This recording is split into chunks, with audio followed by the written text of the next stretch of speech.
그리스와 채권단 간의 합의안이 도출됐다고 하는데 우리는 그동안 합의가 도출됐다 혹은 협상이 타결됐다 얼마나 수많은 이야기를 들었던가요? 그럼에도 불구하고 합의와 타결은 계속 이어지고 협상은 계속 나옵니다. 그렇다면 이번에는 정말 끝난 것일까요? 한번 살펴보도록 하겠습니다. 우선 지금까지 나타났던 합의안, 그리스와 채권단 간의 합의안은 절대로 3차 구제금융을 위한 합의가 아니었습니다. 그리스가 3차 구제금융을 받을 수 있을지 그것을 논의하기 위한 협상 자리를 마련할 수 있는 합의안이 나온 것입니다. 절대 구제금융을 위한 합의안이 아니었던 것이죠. 이제 그리스는 채권단이 요구했던 내용을 들고 그리스 의회로 다시 돌아가게 되는데 의회로 돌아가서 채권단에 요구했던 내용들 세금을 인상하라 혹은 국영기업을 민영화하라, 노동시장을 개혁하라 이런 것들을 법으로 만들게 됩니다. 법으로 만들어야만 그리스가 채권단이 요구했던 내용들을 성실하게 수행하고 있다는 그런 믿음을 줄 수가 있기 때문이죠. 이렇게 된다면 이제 그제서야 유로존 재무장관들은 다시 한번 모여서 회의를 하게 됩니다. 이번 회의에서는 어떤 내용을 논의하게 될까요? 이번 회의에서도 마찬가지로 구제금융에 대한 논의가 이뤄지는 것은 아닙니다. 여기에서 하게 될 내용은 바로 이런 것이죠. 그동안 그리스 은행들은 자금이 고갈되면서 은행 영업이 중단됐고요. 그리스 국민들도 자금을 인출할 수 있는 한도가 매우 제한적이었습니다. 그렇기 때문에 이 은행들에게 단기적으로 숨통을 틔워주기 위해서 단기 유동성을 지원하자. 바로 이것을 우리는 ELA라고 부르는데 이렇게 자금을 지원할지 여부를 결정하는 것. 그것을 이번 유로존 재무장관 회의에서 논의를 하게 되는 것이죠. 이번 논의가 끝나게 된다면 바로 이런 단계가 이어지게 됩니다. 바로 그리스에게 첫 번째 자금 지원이 이뤄지게 되는데 우리는 12억 유로의 지원이라는 브릿지론을 만나게 됩니다. 사실 이 브릿지론 말이 굉장히 어렵죠. 근데 그렇게 어렵게 생각할 건 없습니다. 분명히 조금 전에 이야기를 했던 것처럼 지금까지 합의를 했던 것은 구제금융을 위한 합의가 아니었습니다.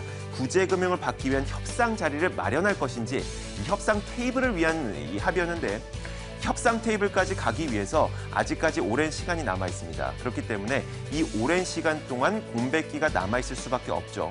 이 공백 기간 동안에도 그리스는 분명히 채권단에게 돈을 갚아야 합니다. 하지만 그 돈이 없죠. 그렇기 때문에 채권단에게 중간중간 돈을 갚을 수 있는 비용을, 그 돈을 빌려주겠다는 것이죠. 바로 그것이 12억 유로입니다.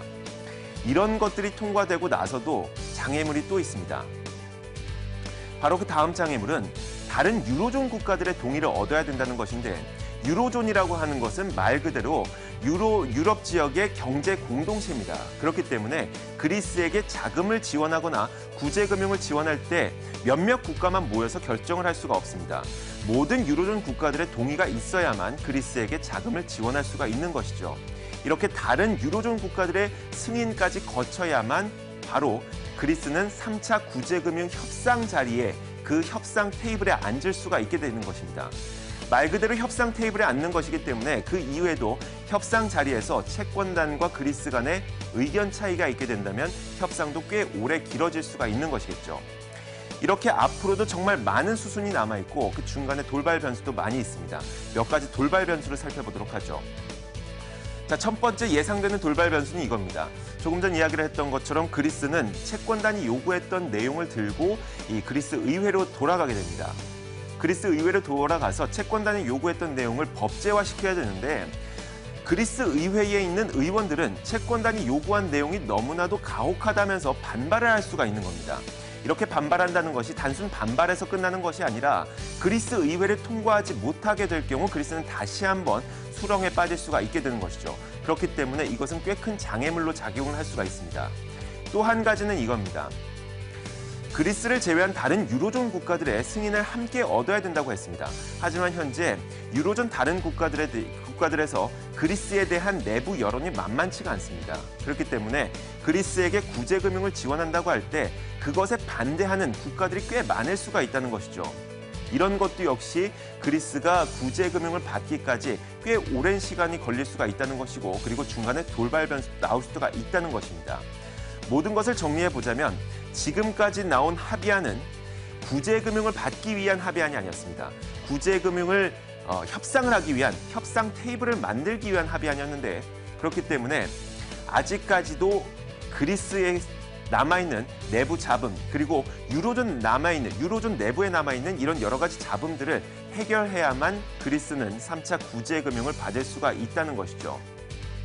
그렇기 때문에 그 중간에 나올 수 있는 여러 가지 돌발 변수들은 중간중간 우리 시장에도 악재로 작용할 수가 있다는 것입니다. 자, 오늘 그리스에 대한 이야기는 여기에서 마무리를 짓도록 하겠습니다. 오늘은 여러분들에게 한마디 드려야 될 것 같은데요. 이제 시장을 읽는 남자가 시작한 지 벌써 4개월이 지났습니다. 여러분들이 궁금해할 법한 정보들, 그리고 여러분들에게 아주 좋은 정보를 드리기 위해서 노력을 했는데 마치 무엇인가 끝나는 것 같죠. 하지만 정반대입니다. 앞으로 여러분들에게 더 좋은 정보를 드리기 위해서 여러분들이 궁금해하는 것들은 무엇인지 여러분들의 의견을 받아보기로 했습니다.